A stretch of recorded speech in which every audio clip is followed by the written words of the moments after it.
young people can create meaning that their elders didn't know existed, even though all the components were there. And that's happening all the time. Right. What's good? I'm Nikesha Elise Williams, and this is Black and Published, bringing you the journeys of writers, poets, playwrights, and storytellers of all kinds. Today, I'm dropping in your ears with a bonus episode featuring Erica Simone Turnipseed, author of the new children's book, Bigger Than Me. Now, if you, like me, know Erica for her adult novels, A Love Noir and Hunger, don't worry. She's working on another book for the grown-ups that's coming out in 2024. But because of all that's happened the last few years, she felt compelled to use her words to reach the youngest readers. We all wonder, we all are kind of in spaces where we can feel overwhelmed. But isn't it safer to open a book and read about somebody who might be experiencing that thing or who might be wondering about those issues? So books are the place, but the battleground is with the books right now. Erica's picture book, Bigger Than Me, follows siblings Luna and Zion as they navigate the overwhelm they feel by the big words they keep hearing the adults say around them. She explains why she decided to have her characters use actual building blocks to make meaning of their lives. Plus, why hope springs eternal for Erica despite the ravages of the pandemic and racial reckoning in 2020. And the dream her daughter had at 3 that let her know the kids are all right. That and more is next when Black and Published continues.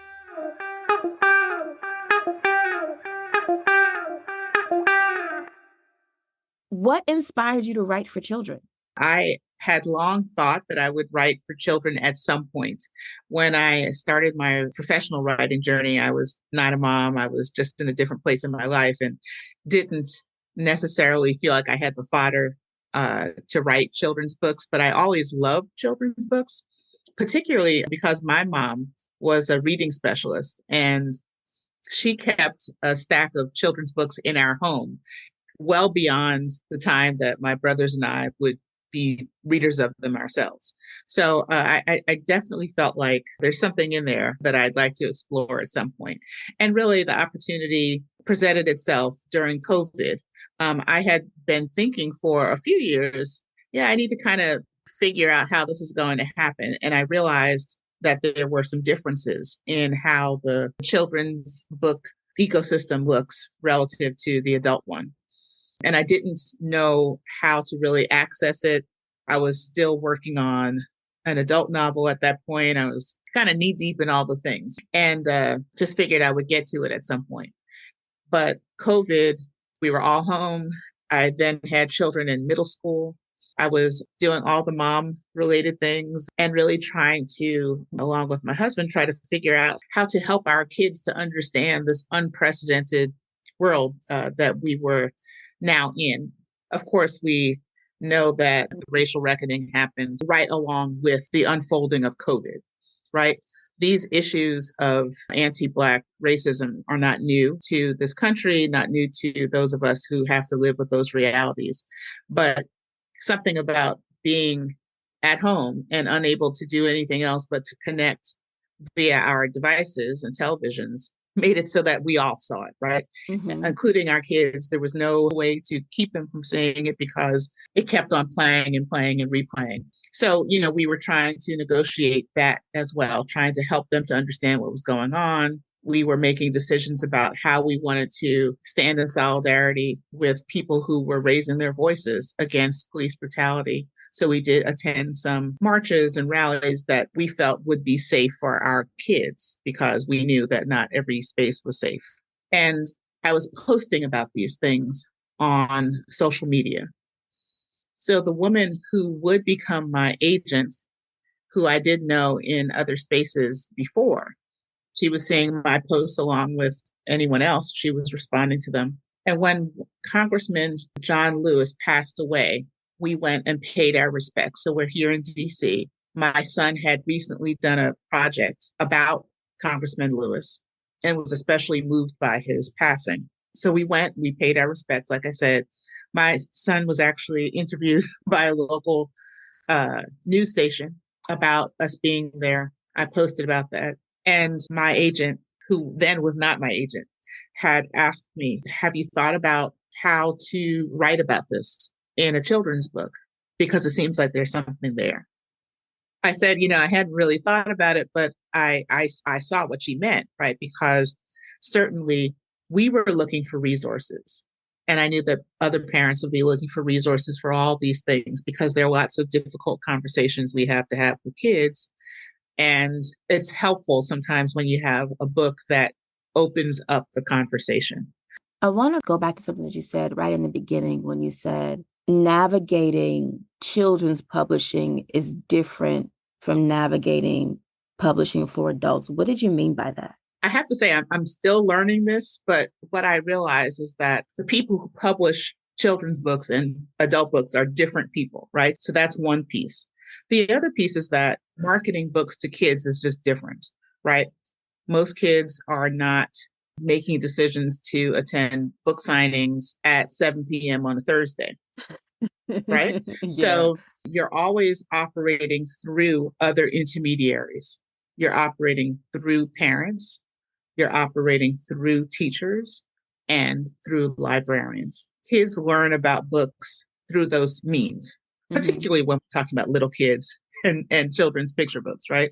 As they get older, they might have other means of finding out an Instagram account or whatever. And so they have more direct access to books and to the authors, and they can follow authors and that kind of thing. But until then, they really are operating through these spaces. And these spaces are pretty complex, the whole sort of library network and how books get presented to libraries and how they find out about it and the ways in which librarians help expose kids to stories is just pretty extraordinary. It's a sophisticated enterprise.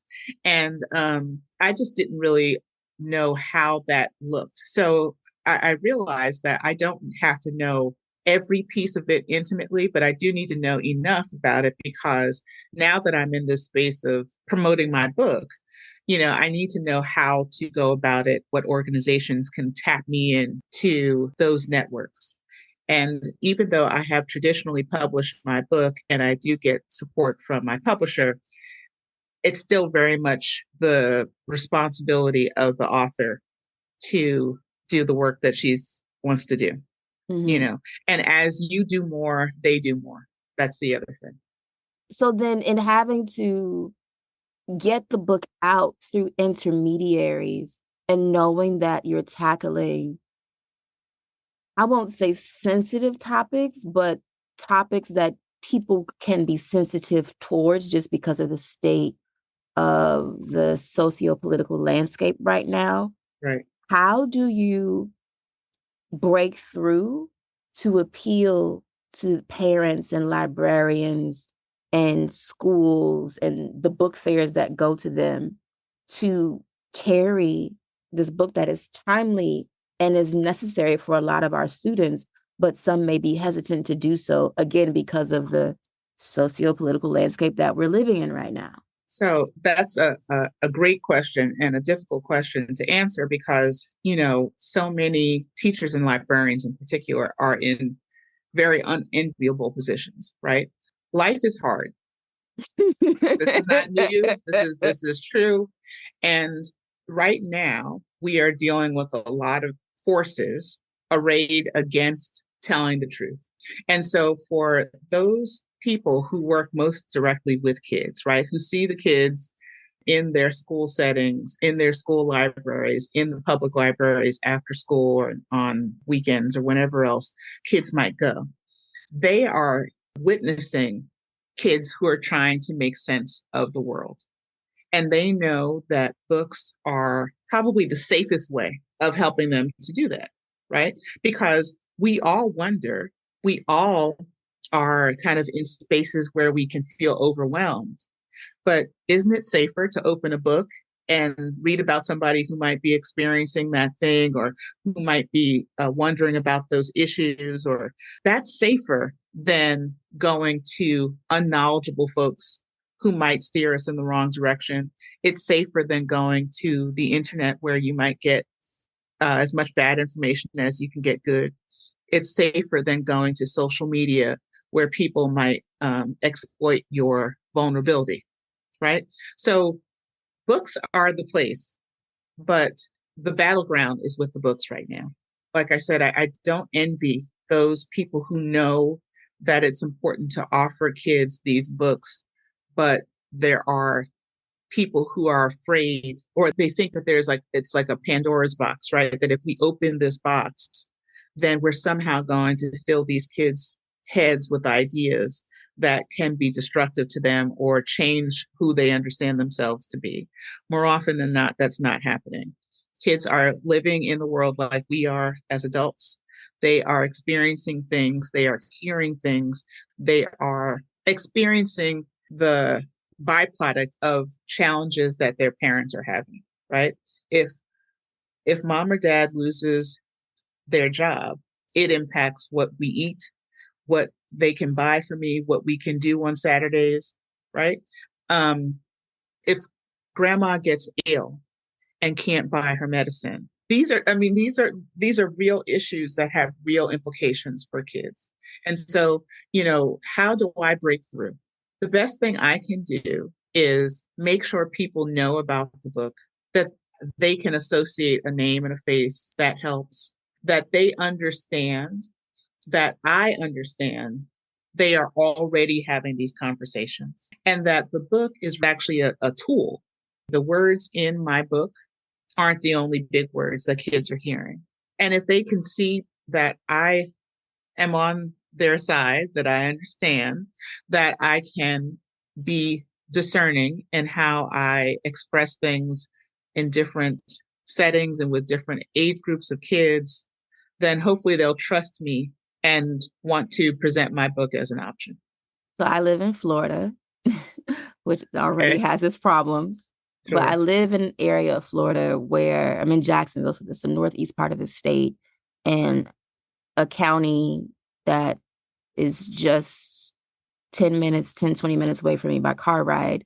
Clay County is leading the nation in book bans, right? Right.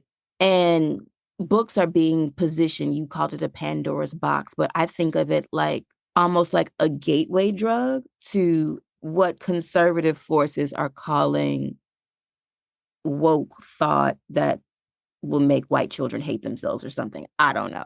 But what I have always viewed books as was as a way to open the mind to perspectives that you may not encounter in your home or in your neighborhood or in your immediate environment.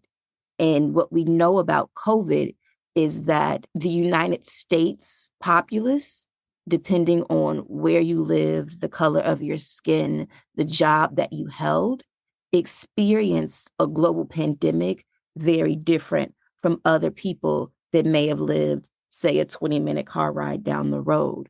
So then in trying to break through to those intermediaries to reach their children and explain to them the big words that everybody is throwing around, like COVID and pandemic and racial reckoning, among other things, how did you come up with the concept to distill those complex ideas down into literal building blocks that children would play with to build up not only their understanding and their vocabulary, but also perhaps their empathy for what was happening in the world? Wow. So, certainly the biggest challenge is recognizing that people are operating in these little silos, and they're also fearful, right? And so they're hunkering down and just trying to protect their little bit of whatever they think they have, right? So I understand that that's what's going on. I don't necessarily agree with how people are going about it, but I understand that that's what's happening, right? I know that there are people who will resist a message because they don't want to hear from the messenger. So, in those instances, if they're not looking to hear from me, then they won't, right? What's nice about a book is that you're not first confronted with the messenger, you're first confronted with the message. Mm. Hopefully, some people will realize that they're doing a very poor job of keeping everything uncomfortable from their kids. And so they, as parents, caregivers, teachers, librarians, actually have the opportunity to couch any book in the terms and the context that they are living in, right? This is something that is amazing and humbling and occasionally not so great when you are an author, right? Because once you've written something, it's out in the world and people have the opportunity to do with it what they are inclined to do. We can only hope that our message was clear enough and we operated with our intention with such clarity that our message won't get corrupted. But at the same time, we can't say what exactly is going to happen. This is not always a bad thing because while I write from my position where I am in my life, where I am physically in the world, there are people who may read from a very different place and they may glean something from it that I didn't know was there, but that is helpful to them. So that's not necessarily a bad thing. But we know that intentions and words and things can be corrupted. And sometimes we just have to deal with those things when they come, or we hope that folks will be more discerning than what they're hearing, which, sometimes that happens and sometimes it doesn't. But in terms of how I chose to think about these words as the building blocks, it's kind of like a metaphor for our own development, right? I don't think that we are blank slates, but I do think that we have the capacity to build upon what our foundational elements are. And we can build out whatever it is that we're going to build out based on our interests and concerns and our exposure. And the same is true for kids, right? So they are literally learning language. They are learning to read. Everything is new and they're trying to make sense of it. And they try to connect something new with something they've experienced before and create meaning. That's exactly what you're doing with the blocks, right? So you have letters. These letters, they can look like symbols, they can look like something pretty, but they actually have a meaning. They have a sound. And then you learn, okay, I can put these sounds together and I start to build something. So I'm extending the meaning.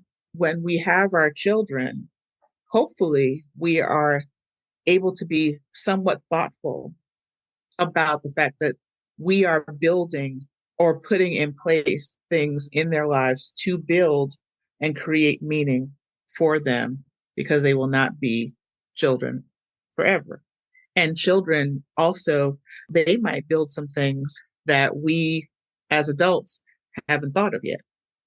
And that's happening all the time. Right? I mean, that they'll create meaning that we don't know is there. Is my point, right? The building blocks were always in the ether somewhere, but we just didn't do with it what they are able to do with it, right? And so young people can create meaning that their elders didn't know existed, even though all the components were there. So we're always in that space. We're always building. And I think that the building blocks, the physical blocks, are just a really great metaphor for that. And hopefully, as parents and caregivers, we can be thinking about that. And talking about how children make new meaning out of old concepts and new technologies, with your book ending on such a hopeful note, what meaning would you want children to glean from the words that you end on, including liberty, democracy, and freedom? Well, I really hope that kids realize that those things are in their hands. They will understand them in one way when they read the book the first time. They will understand them in another way as they move through their lives, but that they actually do have the capacity to create meaningful and positive change. And that happens by working together. It happens by recognizing other people's humanity. I have to be hopeful because I don't have any other choice. I mean, I am a wife. I'm a mother. I'm a sister. I'm a writer. I'm all these things in life. But in particular, when I think about being a mother, one of the things that I chose to do was bring more people into the world. And in the normal course of things, they will see the world for longer. They will experience this future for longer than I will. And they may do the very same thing I did and have a child or two or five, I don't know. Um, so I have to be hopeful that there's something that we can do that we haven't done yet. I want for kids to recognize that it is normal to feel overwhelmed. It is normal to feel concerned or scared or have sad feelings or whatever it is about the things around us, that we all feel those things. Mm-hmm. But we have to sort of figure out, where's the hope in this? Well, the hope comes from working in community. The hope comes from seeing that we are bigger than the sum of our parts and that we can build things that will leave a legacy of hope, equality, peace, the things that we all want. We want to have neighbors who, when we walk out the door, they aren't so angry at us that they want to mow us down, right? Like, we don't want those kinds of neighbors. We want neighbors who are waving at us when we wave at them, that when we have a block party, it's fun, right? Because you can't have a block party if you're the only one who sat out with your lemonade and hot dogs, right? And we want to live in community with people who are happy to be there. The only way that we do that is if we make sure that those people can pursue life, liberty, and happiness as well, right? And so I hope that kids see that it's in their hands. Mm-hmm. So the book has been out for exactly a month today. Exactly a month today. What has been the response from children, parents, even your own children, to what you have put into this landscape? It's really been tremendous. For me, it's humbling. As I mentioned earlier, you write something, you have an idea of what it is that you're trying to do, what you're trying to put out into the world, and you hope, right, that people will receive it in that way. And then you realize that you're touching people in places that you didn't know existed. I'm meeting people who I didn't know existed. I remember the first reading that I did, which was a couple of days after the book came out. There was a 3-generation family there, right? There was grandma, mom, and daughter. Daughter was 5. Daughter was a new reader. She was excited to, read some words with me together. She was excited. Mom came up to me and said, I work as an immigration attorney, and I really appreciate that you are representing the children of my clients. Grandma came up to me and couldn't hold back tears. Oh. Right now, even as I'm talking to you, I don't know what inspired all those tears, because she said, this is just so important. What you've done is really important. The fact that that people can see themselves in this book, that all kinds of people can see themselves in this book. And then she was not completing her sentences, her tears were. And I started to get kind of choked up because I knew what it was I was trying to do with the book, but then it gets out there and then it reaches people and it touches people. And I have to say, when I look back at it myself after that family left, because I just had to just look at it again with new eyes. And, I realized that, and I'm not the illustrator, Cara Bodegan Hikino, who is an illustrator who lives in the Philippines. She did a beautiful job of rendering the words, right, of bringing them to life through her art. But she really did represent everybody. And that was an important part for me, because that's what our communities look like. And I'm grateful that of all the people who I have seen who have come to my readings of this book, that when they walk away with the book, they see themselves in the book. So that's really important. That's something that I've heard from even a cousin of mine who is a principal in Prince George's County outside of Washington, D.C. And she's like, this book looks like the kids in my school. And so that was just important. The main characters, are brown children with kinky curly hair, which I'm delighted about, and that was important. But their community looks like so many different communities, and I think that that is necessary because when people can see that we're working together toward a common goal, then they realize that maybe I can do that too.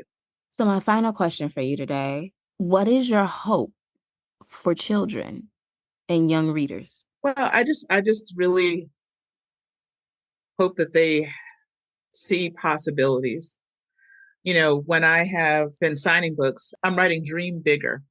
Mm. Bigger, obviously, a connection to the title, bigger than me, but just isn't that the thing that we want our children to be able to do?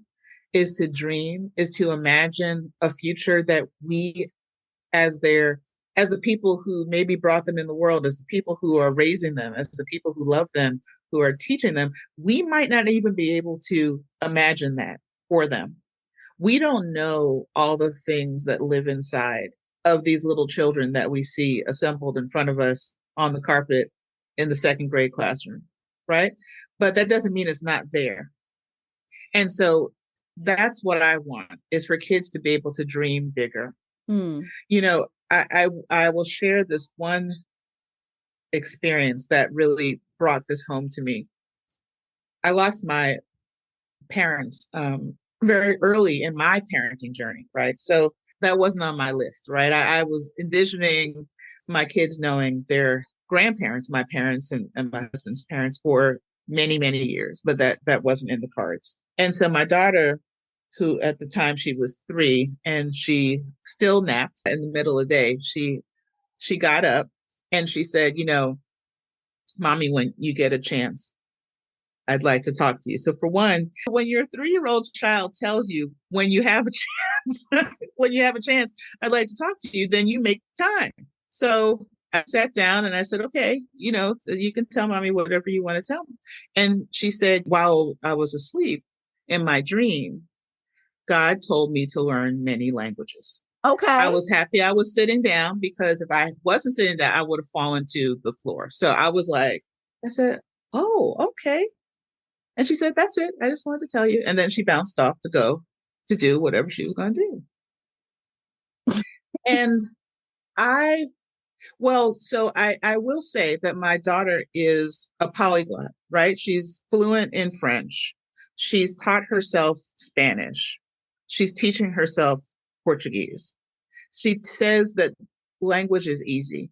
I'm like, it's easy for you. It's not easy for everybody. Mm-hmm. So I remember every time I think about that, and she looks at me because now she's almost 16, so she can roll her eyes when I say these things and remind her.